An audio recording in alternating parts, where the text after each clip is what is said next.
Hello' good morning সকলোকে জনাইছোঁ happy Bihu. আৰু আমাৰ ছাগলীৰ ষ্টাইলটো চাইছেনে? হেয়াৰ ষ্টাইলটো ইমান একদম তেৰে নামৰ নিচিনা। তাৰপিছত আহি পালোঁ আমি টিহু। আৰু মই টিহু দাইলে য'তে যাওঁ কিবা এটা নল'লে ভাল নালাগে, তো মই এটা মেখেলা চাদৰ লৈছোঁ আৰু বৰমনে ডাইৰেক্ট আহি গ'ল পাৰ্লাৰত। ধুনীয়াকৈ একদম ঘৰত আহিছে ন, অকণমান ষ্টাইল কৰাটো দৰকাৰ। তাৰপিছতে আমি গ'লোঁ ডাইৰেক্ট ঘৰত যাই মই পাকঘৰত সোমাই গ'লোঁ ডাইৰেক্ট। তাৰপিছত বৌহঁতে কৈ আছে যে তোমাৰ ৰন্ধা মোৰ এনেও টেষ্ট লাগে, আৰু মই এইবিলাকতো মই নাপাওঁ। তাৰপিছত মই লগালগ বহাই দিছোঁ। বজাৰৰ পৰা আহি এইফালে বন্ধাকবি মাছৰ মাথা দি বনাইছোঁ, ইফালে মাছ ভাজি আছোঁ। আৰু ৰাতিৰ খানাটো বেলেগ আছে, এইটোতো ক'ব লগা কথাই নাই। তাৰপিছত ৰাইজসকলে গোটেইকেইটা ইয়াতে বহি আছে, কাৰণ আমাৰ ঘৰৰ ছাগলী 4টামান কাটিছে। তো এইকাৰণে পিংকি খুৰাকৰ হিচাপ পাপাই এতিয়া পুৰা কাটি আছে। এতিয়া আমি জুইৰ আগত বহি আছোঁ। আমাৰ অনন্ত আছে, এইটো সত্তান ল'ৰা হাই বুলি দে। হাই কিবা এটা কওঁ, এটা কিবা লাগে আৰু তাৰমানে কি লাগে, লাইক লাগে। হেল্ল' আৰু পায়েলে এইফালে ভিডিঅ' কৰি দি আছে, পিংকি কিবা কিবি কৈ আছে। আমাৰ বেলেগ মানুহ নাই যে, চব ঘৰৰ মানুহবিলাক। তাৰপিছত মই পাঠাৰ মাংস বহাই দিলোঁ এইফালে, একদম ডাঙৰ কেৰাহীত, লোহাৰ কেৰাহীত। এনেও পাঠাৰ মাংস হওক বা ছাগলীৰ মাংস হওক চব ভাল লাগে। চৰি, ছাগলীটো ক'ৰ পৰা আহি গ'ল, গাঁৱত যে আকৌ ছাগলী কৈ দিলোঁ চাওকচোন। তাৰপিছত এইফালে মই বিলাহী বেঙেনা পুৰিছোঁ, আৰু আমি গোটেইকেইটাই ইয়াতে বহি খাম আৰু লগ ভাত বুলি কওঁ আৰু।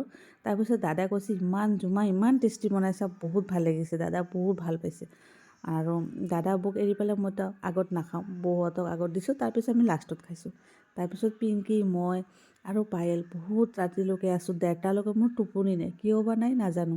পিছে আছোঁ ভেলা পুজি মানে জ্বলাবৰ কাৰণে, আৰু খৰাই চৰাই গোটেই ৰেডি।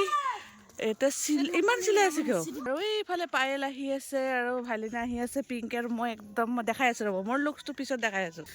এয়া আমাৰ ৰেডি, সেয়া খৰাই পাতি দিলোঁ। তাৰপিছত আমি আজি ওলাই যাম গুৱাহাটী, কাৰণ পায়েলৰ পৰীক্ষা আছে। ইমান দিনতো ৰখিব নোৱাৰোঁ, 2দিনমান আছোঁ আৰু গুৱাহাটীত থকা নাই, সেইকাৰণে ইয়াতেই গুচি আহিছোঁ। আৰু বিহু বুলি ক'লেতো আমি নলবাৰী, আৰু পূজা বুলি ক'লে লামডিং যাওঁ। তো ইয়াতে মেজি জ্বলাই বহুত ভাল লাগিছে। তাৰপিছতে মই অকণমান ৰ'লোঁ তাতে, আৰু প্ৰত্যেকটো ঘৰত মাতিছে চাহ খাবৰ কাৰণে। গোটেইকেইটা ঘৰত যাই চাহ খালোঁ, আৰু এইফালে সেয়া কৰিলোঁ। আৰু আছে আমাৰ গাঁৱৰ যিমান মানুহ আছে গোটেইকেইটাই আছে। তো এইখিনি মুহূৰ্তত কিবা এটা ভাল লাগে। তাৰপিছত আমি ঘৰত যাম। ঘৰত যাইতো আকৌ দুপৰীয়াৰ সাজ বনাবই লাগিব, কাৰণ আমি খাই লৈ আকৌ ঘূৰি আহিব লাগিব।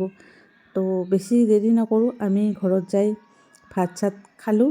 আৰু ভাত খোৱাতে আজি জানানে বহুত দেৰি হৈ গ'ল, 4টামান বাজি গৈছে। তাত মই কৈছোঁ ব'লক আজিয়ে গুচি যাওঁ, কালি যোৱা আজি যোৱা একেই কথা। তো এইফালে মই কিবা কিবি কৈ আছোঁ, আৰু খুৰীহঁতে প্ৰত্যেকবাৰেই থাকে এইটো জেগাত। মানে মেজি যেতিয়া জ্বলাওঁ তেতিয়া খুৰীহঁতেও থাকে, বহুত ভাল লাগে। বাৰু আপোনালোকে জনাবচোন কেনেকৈ লাগিছে ভিডিঅ'বোৰ। তো মই গাঁৱত গ'লে সেইবিলাক ক্লিপ থৈ দিওঁ, কাৰণ চাই ভাল লাগে। আৰু গোটেইকেইটা আমাৰ সকলোৱে মানে গাঁৱৰ মানুহ চব ইয়াতে মেজি জ্বলায়। তাৰপিছত আমি ওচৰৰ মানুহবোৰে চাহ খাব মাতিছিলে, এই যে ৰাজকুমাৰৰ ঘৰত মাতিছিলে। তাৰপিছত আমি গ'লোঁ, তাতে চাহ তাহ খালোঁ। পায়েলে এইফালে একদম ধুনীয়াকৈ ফটো উঠাই আছে, যিটো ফটো উঠাই দি আছে। আৰু ঠাণ্ডা বাৰু ইমানেই পৰা নাছিলে, কাৰণ 8টা বজাতে ৰ'দ উঠি গৈছে। তো আমি বৰ্তমান শেৱালি বাৰ ঘৰত আছোঁ, আৰু এতিয়া মই খাই আছোঁ চিপছ, আৰু মা পাপা ইয়াতে বহি আছে। আমি আজি গধূলি ওলাই যাম বাৰু, কাৰণ মোৰ প্ৰেক্টিকেলৰ এক্সাম আছে। সেইটো কাৰণে যিহেতু প্ৰেক্টিকেল আছে, তো আমিতো চিৰিয়াছলি ল'ব লাগিব ন গাইছ। এইটো বদমাচি চাওক চাই।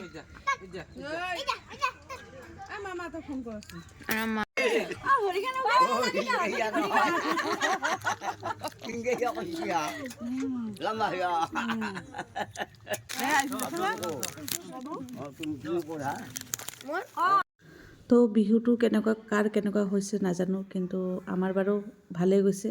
তো সকলোৱে ছাবস্ক্ৰাইব কৰি দিব। Bye bye, good night.